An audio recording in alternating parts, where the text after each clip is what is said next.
Hello, welcome to Richu's boutique. ഇന്നത്തെ വീഡിയോയിൽ ഒരു കുട്ടിയുടെ പാവാടയിൽ എങ്ങനെയാണ് സിമ്പിളായിട്ട് ഒരു വർക്ക് ചെയ്തെടുക്കുന്നതെന്ന് കാണിക്കാം.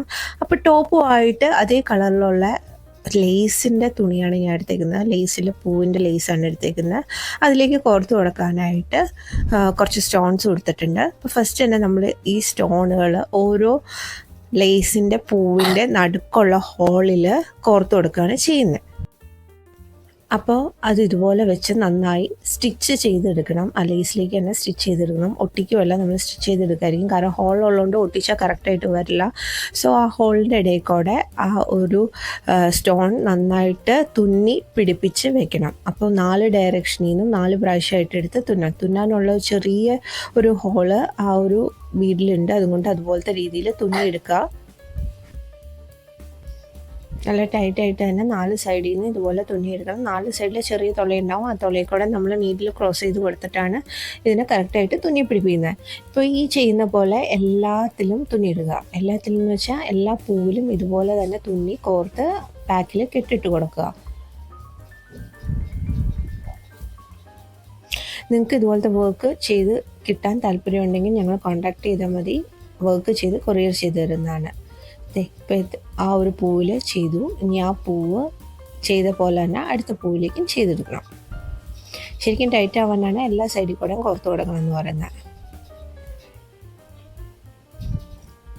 അപ്പം ഇതാണ് പാവാടയുടെ നെറ്റ് തുണിയിലാണ്. തുണിയിലേക്ക് ഈ ഒരു ഫ്ലവേഴ്സ് ഇനി കോർത്ത് കൊടുക്കുകയാണ് നമ്മൾ ചെയ്യുന്നത്. അത് ചെയ്യാനായിട്ട് ഇതുപോലെ തന്നെ മെഷീൻ ത്രെഡ് യൂസ് ചെയ്തിട്ടാണ് ഓരോന്നും സ്റ്റിച്ച് ചെയ്ത് കൊടുക്കുന്നത്. അപ്പോൾ ഓരോന്നിൻ്റെയും എത്ര അകലം വിട്ടിട്ട് വേണം ഇത് സ്റ്റിച്ച് ചെയ്യാൻ എന്നുള്ളത് നോക്കുക. അകലം ഉറപ്പാക്കി താഴത്തെ അറ്റത്ത് കുറച്ച് വീതി കൂട്ടി ഇട്ടാലും കുഴപ്പമില്ല. അപ്പോൾ ഇതുപോലെ വെച്ചിട്ട് താഴേന്ന് എല്ലാ സൈഡും നല്ല ടൈറ്റായിട്ട് തുന്നി പിടിപ്പിക്കാം. ഇപ്പോൾ ഇതുപോലത്തെ ഒരു പാവാട ചെയ്തതിൻ്റെ മെയിനായിട്ടുള്ള ഉദ്ദേശം എന്താണെന്ന് വെച്ച് കഴിഞ്ഞാൽ ഇതുപോലെ നമ്മൾ തുന്നി പിടിപ്പിച്ചെടുക്കുന്നത് ഒട്ടിക്കാതെ തുന്നി പിടിപ്പിച്ചെടുക്കുന്നതെന്ന് വെച്ചാൽ ഇനി കുറച്ചും കൂടെ കഴിഞ്ഞ് കുട്ടി വളർന്ന് വലുതായി കഴിഞ്ഞ് കഴിയുമ്പോൾ ഈ പാവാട മാറ്റിയിട്ട് ഇത് ഉടുപ്പിൻ്റെ ഫ്ലീറ്റായിട്ട് നമുക്ക് വെക്കാൻ പറ്റും. അപ്പോൾ വേണമെങ്കിൽ ഈ തുന്നലങ്ങ് അഴിച്ച് കളഞ്ഞ് കഴിഞ്ഞ് ഈ പൂ നമുക്ക് വേർതിരിച്ചെടുക്കാം.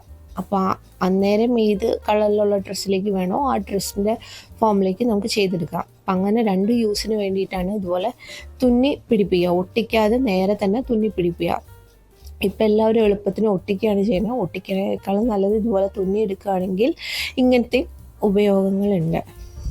അപ്പം ഞാൻ നേരത്തെ പറഞ്ഞ പോലെ നിങ്ങൾക്ക് ഹാൻഡ് എംബ്രോയ്ഡറി ചെയ്തിട്ടുള്ള ഏതെങ്കിലും വർക്ക് കിട്ടാൻ താല്പര്യമുണ്ടെങ്കിൽ ഞങ്ങളുടെ നമ്പറിൽ കോൺടാക്ട് ചെയ്താൽ മതി. ഡിസ്ക്രിപ്ഷൻ ബോക്സിൽ നമ്പറുണ്ട്. നമ്പറിൽ കോൺടാക്ട് ചെയ്താൽ നിങ്ങൾക്ക് വർക്ക് ചെയ്ത് കൊറിയർ ചെയ്ത് തരാൻ പറ്റുന്നതാണ്. 7 ദിവസത്തിനുള്ള വർക്ക് ചെയ്ത് കൊറിയർ ചെയ്ത് കിട്ടുന്നതാണ്. സോ ഇൻസ്റ്റഗ്രാം പേജ് ഫോളോ ചെയ്താൽ ലേറ്റസ്റ്റ് ആയിട്ടുള്ള എല്ലാ അപ്ഡേറ്റും കിട്ടുന്നതായിരിക്കും. ഇപ്പോൾ ചെയ്തേക്കണ പോലെ ഫുള്ളായിട്ട് പാവാടയുടെ എല്ലാ സൈഡിലും ഇതുപോലെ തന്നെ വർക്ക് ചെയ്തെടുത്ത് അവസാനം ഇതുപോലെ അങ്ങ് ഇട്ട് കൊടുക്കുക. ഇതാണ് പാവാടയുടെ ഫൈനലായിട്ടുള്ള ഔട്ട്ലുക്ക് വന്നത്. അപ്പോൾ thank you for watching. Stay tuned.